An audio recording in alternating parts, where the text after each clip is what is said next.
Hello दोस्तों, welcome to engineer easy. तो कैसे हैं आप लोग दोस्तों? उम्मीद करते हैं अच्छे होंगे। तो आज हम लोग पढ़ेंगे ऑपरेटिंग सिस्टम। अगर आप लोग का कल सेमेस्टर एग्जाम है और अभी तक आप लोग कुछ नहीं पढ़े हो, बस ये वीडियो देख लो, पूरा ऑपरेटिंग सिस्टम आप लोग समझ जाओगे और अच्छे से एग्जाम दे पाओगे। तो चलिए शुरू करते हैं। तो इस वीडियो में हम लोग कवर करेंगे introduction to OS, CPU scheduling, deadlocks, virtual memory, process management, process synchronization, memory management, and file and disk management। तो चलो शुरू करते हैं। तो सबसे पहले जो है introduction to OS. What is operating system? सबसे पहले एक सिंपल क्वेश्चन, ऑपरेटिंग सिस्टम क्या होता है? एग्जाम में इसका डेफिनेशन ऑलमोस्ट हर यूनिवर्सिटी में पूछा जाता है।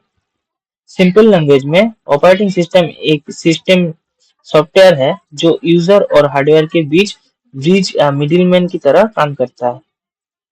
अगर ऑपरेटिंग सिस्टम ना हो तो यूजर डायरेक्टली हार्डवेयर से कम्युनिकेट नहीं कर सकता। मैं एक रियल लाइफ एग्जांपल देता हूँ। आप अगर व्हाट्सएप ओपन करते हो, आप डायरेक्टली रैम या सीपीयू से बात नहीं करते। आपका कमांड पहले ऑपरेटिंग सिस्टम के पास जाता है। ओएस डिसाइड करता है सीपीयू कब यूज होगा, मेमोरी कितना मिलेगी और फाइल कहाँ सेव होगी। इसलिए एक लाइन याद रखना, operating system equal to middleman between user and hardware. ये सेंटेंस एग्जाम में लिखोगे तो मार्क्स पक्का मिलेगा। उसके बाद है फंक्शंस ऑफ ओएस। केवल 5 फंक्शंस है, ठीक है। याद रखने की ट्रिक मैं बताता हूँ आप लोगों को। PMFDS, ये याद रखना, नहीं तो हाथ में लिख के चला जाना कि PMFDS हाथ में लिख लेना, तो याद रहेगा आप लोगों का। मैं चीटिंग के लिए नहीं बोल रहा हूँ, बस नॉर्मली लिख सकते हो आप लोग। तो पी का मतलब होता है प्रोसेस मैनेजमेंट, एम का मतलब होता है मेमोरी मैनेजमेंट, एफ का मतलब होता है फाइल मैनेजमेंट, डी का मतलब होता है डिवाइस मैनेजमेंट, एस का मतलब होता है सिक्योरिटी। एग्जाम में अगर फंक्शन पूछा जाए तो बस एक लाइन एक्सप्लेनेशन लिख देना। प्रोसेस मैनेजमेंट का एक्सप्लेनेशन होगा प्रोग्राम को रन और शेड्यूल करता है। मेमोरी मैनेजमेंट जो है वो रैम को मैनेज करता है। फाइल मैनेजमेंट जो होता है वो हम लोग का जो फाइल होता है उसको ऑर्गेनाइज करता है। देन आता है हम लोग का डिवाइस मैनेजमेंट, जैसे कि कीबोर्ड, माउस, प्रिंटर सब कंट्रोल करता है।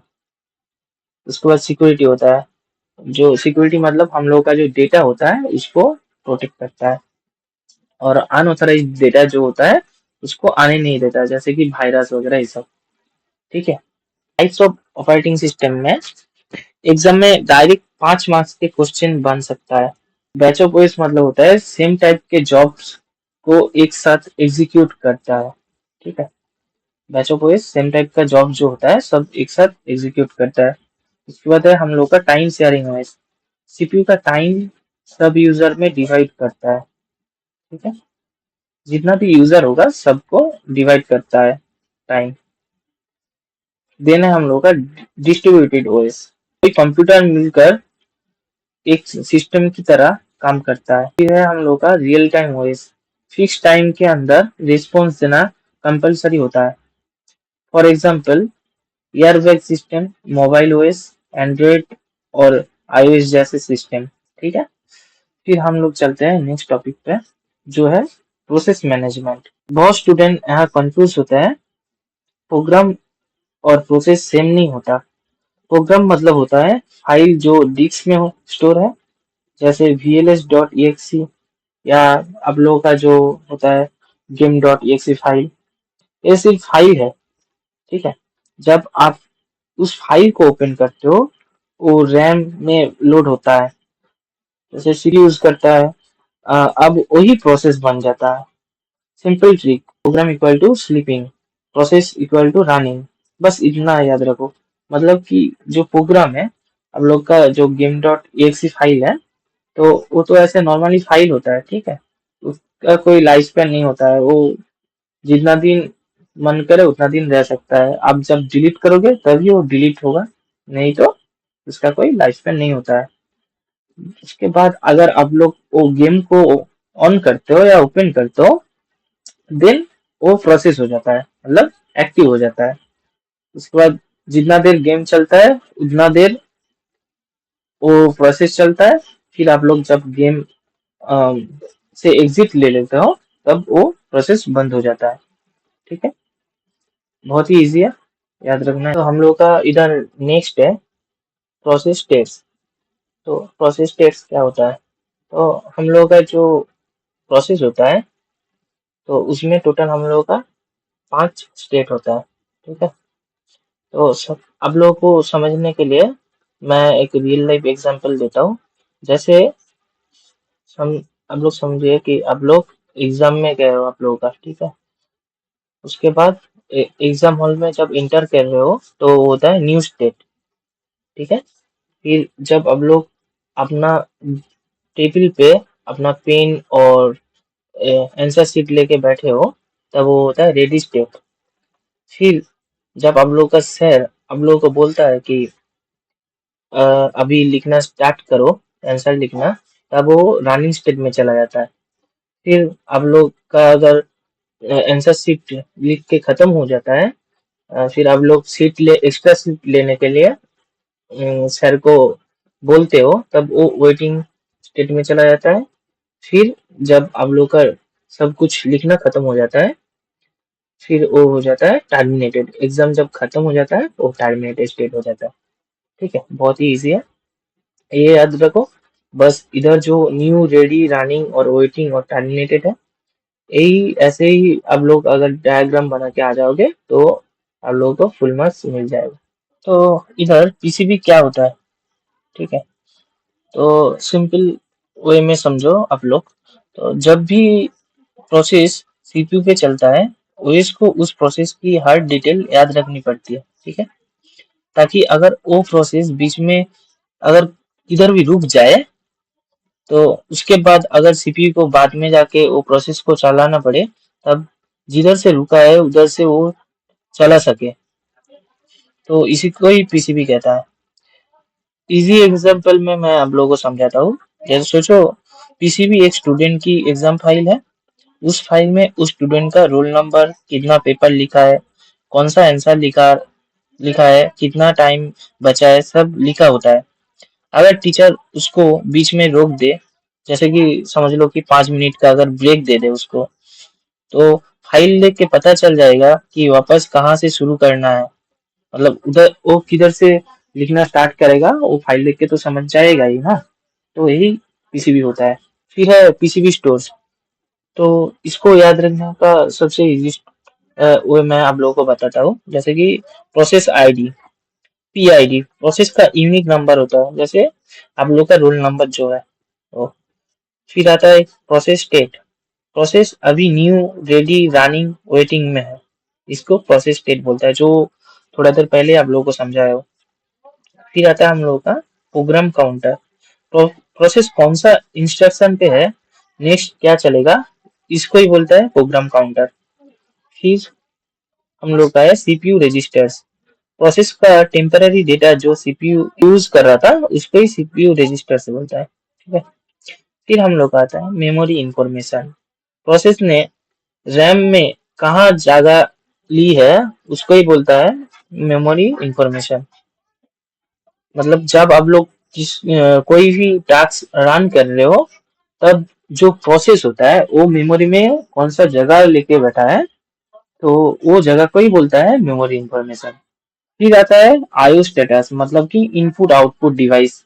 जैसे आप लोगों का प्रिंटर होता है, कीबोर्ड होता है, ये सब कौन सा डिवाइस प्रोसेस यूज कर रहा है, प्रिंटर यूज कर रहा है या आप लोग का माउस यूज कर रहा है या कीबोर्ड यूज कर रहा है, उसको ही आईओ स्टेटस बोलता है। एग्जाम में लिखने का तरीका मैं आप लोगों को बताऊं। जैसे पीसीबी एक डेटा स्ट्रक्चर है जिसमें ओएस हर प्रोसेस की कंप्लीट इंफॉर्मेशन स्टोर करता है। जैसे process ID, state, program counter, CPU registers, memory information और आईओ स्टेटस, ताकि ओएस कभी भी प्रोसेस को पॉज करके बाद में कॉन्टेक्स्ट स्विचिंग के जरिए रिज्यूम कर सके। बस यही है पीसीबी। अच्छे से याद रखोगे, एग्जाम में अच्छे से लिख के आना, ये आता ही आता है एग्जाम में। नेक्स्ट है हम लोगों का सीपीयू शेड्यूलिंग। तो सीपीयू शेड्यूलिंग एल्गोरिदम क्या होता है? जब बहुत सारे प्रोसेस सीपीयू यूज करना चाहते हैं, तो इसको डिसाइड करना पड़ता है कौन सा प्रोसेस पहले चलेगा। डिसीजन लेने को बोलता है सीपीयू शेड्यूलिंग एल्गोरिदम। इसका 4 टोटल मेन एल्गोरिदम है। सबसे पहले है FCFS, first come first serve. जो प्रोसेस पहले आया वो पहले चलेगा, बिल्कुल लाइन में लगने जैसा है। सिंपल है, लेकिन प्रॉब्लम ये है, अगर पहला प्रोसेस बहुत लंबा चल गया तो पीछे वालों को बहुत देर वेट करना पड़ता है। तो ये जो वेट करता है, ये वेट करने को बोलते हैं कॉन्वे इफेक्ट।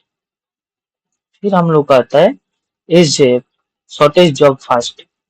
जिस प्रोसेस का काम सबसे कम टाइम में खत्म होगा वो पहले चलेगा। इससे एवरेज वेटिंग टाइम सबसे कम होता है, मतलब ओवरऑल सब कम वेट करते हैं। फिर हम लोग का होता है प्रायोरिटी शेड्यूलिंग। जिस प्रोसेस की प्रायोरिटी सबसे ज्यादा है वो पहले चलेगा, चाहे वो बाद में आए हो या बीच में आए हो, कोई फर्क नहीं पड़ता। प्रॉब्लम इधर एक प्रॉब्लम है जो है, अगर कोई प्रोसेस की प्रायोरिटी हमेशा कम रहे तो वो कभी चांस ही नहीं पाएगा चलने के लिए। इसको स्टारवेशन कहते हैं। फिर आता है हम लोग का राउंड रॉबिन। हर प्रोसेस को एक फिक्स टाइम होता है चलने के लिए। अगर उस टाइम में काम खत्म नहीं हुआ तो वो वापस लाइन के एंड में चला जाता है। ये सबसे फेयर एल्गोरिदम है, इसीलिए टाइम शेयरिंग सिस्टम में यूज होता है। Real life example of CPU scheduling. तो अब इसी चीज को एक आसान एग्जांपल से समझो। हॉस्पिटल की रिसेप्शन लाइन। तो सबसे पहले आता है FCFS। पेशेंट्स बिल्कुल अराइवल ऑर्डर में देखे जाते हैं, चाहे पहले वालों को सिर्फ 2 मिनट लगे और दूसरे वालों को 2 घंटा। लाइन नहीं तोड़ा जाती, मतलब इधर लाइन नहीं तोड़ा जा सकता है। फिर आता है हम लोग का SJF, जिनका छोटा काम है, जैसे सिर्फ बैंडेज लगवाना हो या कुछ ऐसा, तो उनको पहले अंदर भेजा जाता है। लंबी ट्रीटमेंट वालों से भी पहले भेजा जाता है। ठीक है। फिर आता है हम लोग का राउंड रॉबिन। हर पेशेंट को डॉक्टर के साथ सिर्फ 5 मिनट मिलता है, अगर काम खत्म नहीं हुआ तो वापस लाइन में लग जाते हैं। फिर आता है हम लोग का प्रायोरिटी। फॉर एग्जाम्पल, अगर कोई इमरजेंसी पेशेंट है, उसको सबसे पहले देखा जाएगा और बाकी सबको बाद में देखा जाएगा। तो इसके बाद है हम लोग का यूनिट 4, प्रोसेस सिंक्रोनाइजेशन। तो इधर क्रिटिकल सेक्शन प्रॉब्लम। तो प्रॉब्लम क्या है, जब मल्टीपल प्रोसेस एक ही शेयर डेटा को सेम टाइम पे एक्सेस करता है तो रिजल्ट गलत आ सकता है, डेटा करप्ट या मिक्स हो सकता है। तो क्रिटिकल सेक्शन कहता है उस पार्ट ऑफ डेटा को जहां शेयर डेटा एक्सेस होता है। इसलिए हम एक रूल चाहिए कि उस क्रिटिकल सेक्शन में एक टाइम पे सिर्फ एक ही प्रोसेस एंटर करे। Real life example. For example, तुम एक ऑफिस में काम कर रहे हो, तो उस ऑफिस में तुम और तुम्हारा दोस्त एक साथ एक ही प्रिंटर को यूज कर रहे हो। तो जब एक साथ एक ही प्रिंटर में तुम दोनों प्रिंट करोगे, तब डेटा तुम लोगों का जो मतलब पेज होगा प्रिंट करने वाला, वो पेज एक साथ हो सकता है और ढूंढने में दिक्कत हो सकता है। इसलिए इधर हम लोग एक रूल लेकर आते हैं कि एक टाइम पे सिर्फ एक ही इंसान प्रिंट कर सकता है। फिर हम लोग का आता है सेमाफोर्स। सेमाफोर एक तरह का सिग्नल काउंटर होता है जो ओएस यूज करता है ये कंट्रोल करने के लिए कि कौन सा प्रोसेस कब रिसोर्स यूज करे। दो टाइप का सेमाफोर होता है, एक होता है बाइनरी सेमाफोर और सेकंड होता है काउंटिंग सेमाफोर। तो बाइनरी सेमाफोर में वैल्यू सिर्फ 0 या 1 होता है। ये एक लॉक की तरह काम करता है, एक टाइम पे सिर्फ एक ही प्रोसेस होता है। म्यूचुअल एग्जीक्यूशन के लिए यूज होता है, मतलब क्रिटिकल सेक्शन प्रॉब्लम सॉल्व करने के लिए यही यूज होता है। फिर आता है काउंटिंग सेमाफोर। वैल्यू कोई भी नंबर हो सकता है, जब रिसोर्स के मल्टीपल इंस्टेंसेस हो तो उसका एक्सेस कंट्रोल करता है। तो एक रियल लाइफ एग्जांपल देता हूँ। एक पार्किंग लॉट जिसमें लिमिटेड स्लॉट है, जब तक स्लॉट खाली ना हो तब तक कोई नया गाड़ी उधर नहीं रख सकता है। तो इसको ही बोलता है काउंटिंग सेमाफोर। याद रखने का तरीका बोलता हूँ आपको एक, बाइनरी जो होता है वो सिंपल लॉग होता है 0 1, और काउंटिंग जो होता है वो पार्किंग लॉट होता है मल्टीपल स्लॉट। फिर हम लोग आता है प्रोड्यूसर एंड कंज्यूमर प्रॉब्लम। तो प्रॉब्लम क्या है? प्रोड्यूसर डेटा क्रिएट करता है और एक शेयर्ड बफर में डालता है, और कंज्यूमर बफर से डेटा उठाता है। तो प्रॉब्लम तब होता है जब प्रोड्यूसर डेटा डाले जब बफर फुल हो, या कंज्यूमर डेटा निकाले जब बफर एम्प्टी हो। एक रियल लाइफ एग्जांपल है, जैसे एक बेकर लिमिटेड में एक लिमिटेड साइज होता है। सपोज कि एक बेकर ब्रेड बनाता है, फिर एक शेल्फ के ऊपर रखता है, फिर कंज्यूमर वो ब्रेड को शेल्फ से लेता है।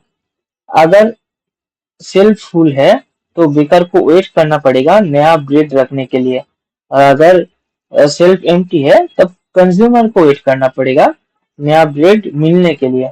तो एग्जाम ठीक देता वो एक जैसे कि इन तीनों टॉपिक को कनेक्ट करके समझो। Critical section equal to problem क्या है, शेयर डेटा का क्लास, ठीक है। फिर है सेमाफोर, सॉल्यूशन क्या मिलता है। एक होता है लॉ स्लैश सिग्नल के थ्रू सॉल्यूशन मिलता है हम लोग को, ठीक है। फिर हम लोग का आता है producer and consumer equal to एक रियल सिनेरियो जहां एक पूरी प्रॉब्लम होती है, बफर ओवरफ्लो और अंडर ओवरफ्लो। अगर क्वेश्चन आए सेमाफोर का use producer consumer problem solve करने में कैसे होता है, तो बोलो बाइनरी सेमाफोर बफर को लॉक करता है ताकि प्रोड्यूसर और कंज्यूमर एक साथ एक्सेस ना करे, और काउंटिंग सेमाफोर बफर के एम्प्टी फुल स्लॉट ट्रैक करता है। That's it. डेडलॉक्स। तो इधर डेडलॉक्स का चार नेसेसरी कंडीशंस होता है। तो इसके कंडीशन समझने से पहले हम लोग को ये समझना होगा कि डेडलॉक्स क्या होता है। तो डेडलॉक ये होता है कि अगर दो से ज्यादा काम एक साथ मतलब दो से ज्यादा प्रोसेस एक दूसरे के लिए वेट करते हुए स्टार्ट हो जाता है, तब उसको डेडलॉक कहते हैं। इसका जो चार कंडीशंस है, डेडलॉक होने के लिए चार कंडीशन होना सबसे ज्यादा जरूरी होता है। सबसे पहला कंडीशन है म्यूचुअल एक्सक्लूशन, मतलब एक टाइम पे सिर्फ एक ही काम हो सकता है। वो जो एग्जांपल दिया था आप लोगों को प्रिंटर वाला, वो ये है, एक टाइम पे एक ही लोग प्रिंट कर सकता है। फिर है हम लोग का होल्ड एंड वेट, मतलब की होता है मतलब प्रोसेस एक टाइम पे एक रिसोर्स पकड़ के रखा है, ठीक है, फिर उसी टाइम दूसरी रिसोर्स का भी वेट कर रहा है, तब उसको हम लोग बोलेंगे होल्ड एंड वेट। फिर है हम लोगों का नो प्रिम्पशन। नो प्रिम्पशन जो होता है, इसका मतलब होता है किसी भी रिसोर्स को प्रोसेस से फोर्सफुली छीना नहीं जा सकता है। जब तक प्रोसेस खुद ना छोड़े कोई जबरदस्ती नहीं ले जा सकता, ठीक है। फिर है हम लोग का नंबर 4 जो है सर्कुलर वेट। प्रोसेस एक साइकिल बना लेता है, जैसे कि प्रोसेस ए प्रोसेस बी का वेट कर रहा है, प्रोसेस बी प्रोसेस सी का वेट कर रहा है, और प्रोसेस सी वापस प्रोसेस ए का वेट कर रहा है। सब एक दूसरे में फंसा हुआ है, ठीक है। तो एक याद रखने का ट्रिक बोलता हूँ, ये जो चार नेसेसरी कंडीशंस है इसको याद रखने का, तो वो है शॉर्ट फॉर्म MHNG। तो MHNC। तो MHNC को आप लोग हाथ में लिख के जा सकते हैं, ये याद रखने के लिए। मैं चीटिंग नहीं होता है, नॉर्मली हो सकता है, आप लोग अगर याद रखने के लिए रख सकते हो। तो इनका मतलब होता है कि म्यूचुअल एक्सक्लूशन, और H का मतलब होता है hold and wait, then N का मतलब होता है नो प्रिम्पशन, एंड C का मतलब होता है सर्कुलर वेट, ठीक है। फिर हम लोग का है ये डेडलॉक का कुछ रियल लाइफ एग्जांपल। तो रियल लाइफ सोचो, दो गाड़ी से पार कर रहा है, ठीक है, एक दूसरे का ऑपोजिट साइड से। तो अगर वो ब्रिज इतना छोटा है कि वो ब्रिज से सिर्फ एक ही इंसान पार कर सकता है, तब तो एक साथ दो लोग नहीं पार कर पाएगा ना। तो जब तब वो दोनों एक दूसरे के लिए वेट करेगा कि वो बोलेगा मैं पहले जाऊंगा, ये बोलेगा मैं पहले जाऊंगा। तो ये वेट करते करते ही वेट करता रह जाएगा हमेशा, तो इसको ही हम लोग डेडलॉक बोलते हैं, ठीक है।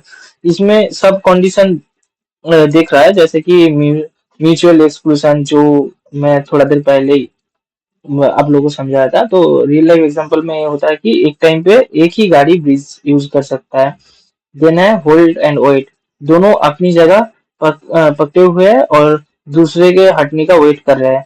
नो प्रिम्पशन, कोई जबरदस्ती गाड़ी हटा नहीं सकता है, ठीक है। फिर सर्कुलर वेट मतलब होता है कि दोनों एक दूसरे का वेट कर रहा है। तो ये जो डेडलॉक है, इसको हम लोग हैंडल कर सकते हैं, ठीक है। तो इसको हैंडल करने के लिए दो मेन रूल है। एक है प्रिवेंशन।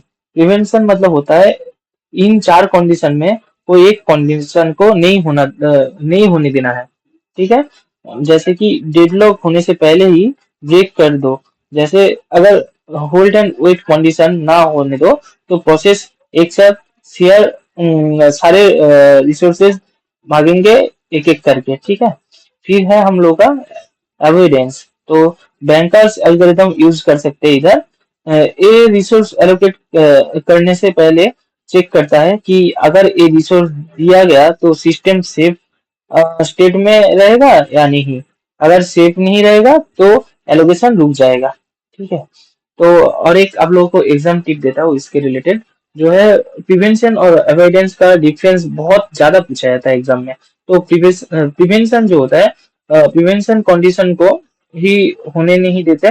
प्रिवेंशन मतलब होता है कि कंडीशन को होने नहीं देता, जबकि अवॉइडेंस हर रिक्वेस्ट को चेक करता है, डिसाइड करता है कि एलोकेट करना सेफ है या नहीं।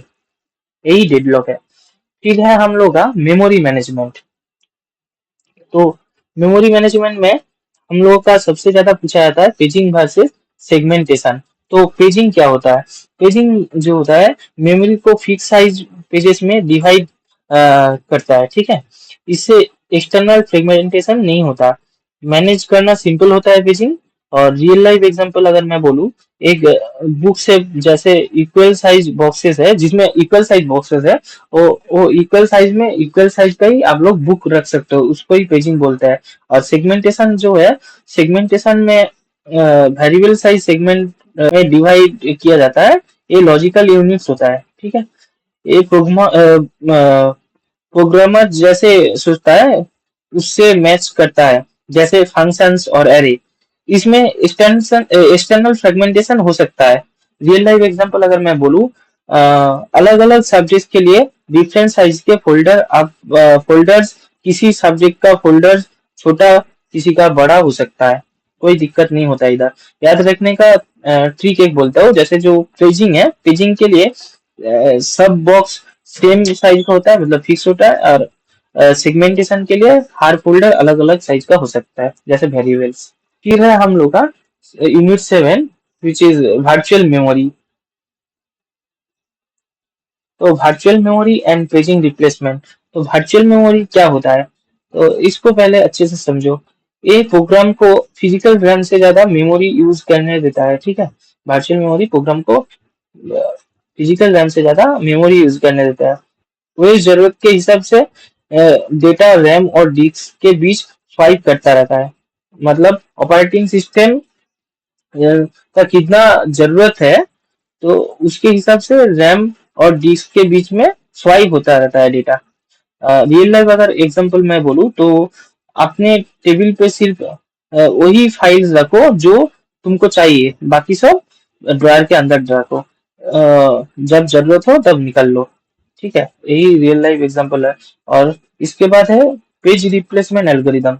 तो पेज रिप्लेसमेंट एल्गोरिदम मतलब होता है जब रैम फुल हो जाए और नई पेज के लिए पुरानी हटानी पड़े। मतलब सपोज करो कि तुम्हारा रैम बहुत फुल हो गया है, तुम्हारा मतलब पीसी स्लो हो गया है, तब तुमको कोई एक प्रोग्राम बंद करना पड़ेगा। तुम्हारा गेम चल रहा है तो उसको बंद करना पड़ेगा, या कुछ फाइल को बंद करना पड़ेगा, बैकग्राउंड जो भी टास्क चल रहा है उसको बंद करना पड़ेगा। तो इसका भी 3 टाइप है, जैसे कि फीफो। फीफो मतलब होता है कि सबसे पुरानी पेज को पहले रिमूव करता है, ठीक है।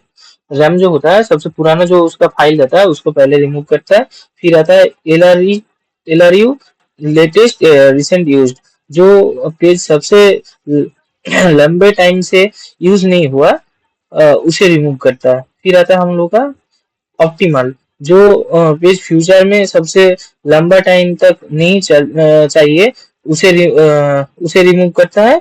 बेस्ट है बट प्रैक्टिकली इम्प्लीमेंट करना मुश्किल है। अगर इधर से मैं एक एग्जाम टिप दूं आप लोगों को, तो एलआर एलआरयू प्रैक्टिकल सबसे ज्यादा यूज होता है, क्योंकि ऑप्टिमल को इम्प्लीमेंट करना पॉसिबल नहीं होता है, फ्यूचर प्रिडिक्ट नहीं कर सकता है इसलिए। और फीफो कभी कभी गलत पेज हटा देता है, जो अभी भी जरूरी है। ठीक है। फिर है हम लोग का फाइल एंड डिस्क मैनेजमेंट। तो file system and disk scheduling. तो फाइल सिस्टम बेसिक्स जो है वो आप लोगों को समझना चाहिए। तो ये डिसाइड करता है कि डेटा डिस्क पे कैसे स्टोर और रिट्रीव होगा। इसमें फाइल नेमिंग, डायरेक्टरीज और एक्सेस परमिशंस आता है। रियल लाइफ एग्जांपल अगर मैं बोलूँ आप लोगों को, एक लाइब्रेरी का कैटालॉग सिस्टम, जैसे तुम तुरंत किसी भी किताब को ढूंढ लेते हो। Disk scheduling algorithm. Disk scheduling क्या होता है? तो FCFS, रिक्वेस्ट अराइवल ऑर्डर में सर्व होता है। ठीक है। फिर आता है आप लोगों का SSTF, जो रिक्वेस्ट डिस्क हेड के सबसे नजदीक है वो पहले सर्व होता है। फिर आता है स्कैन, जिस आर्म एक डायरेक्शन में मूव करता है, जैसे एक एलिवेटर ऊपर से नीचे जाता है, रास्ते में सब फ्लोर्स कवर करते हैं। तो यही था आज के वीडियो में। मैं आशा करता हूँ आप लोग अगर वहाँ तक वीडियो अच्छे से देखे होंगे तो अच्छे से एग्जाम पे लिख के आ पाओगे। तो अच्छे से एग्जाम देना। All the best for your exam. Thank you.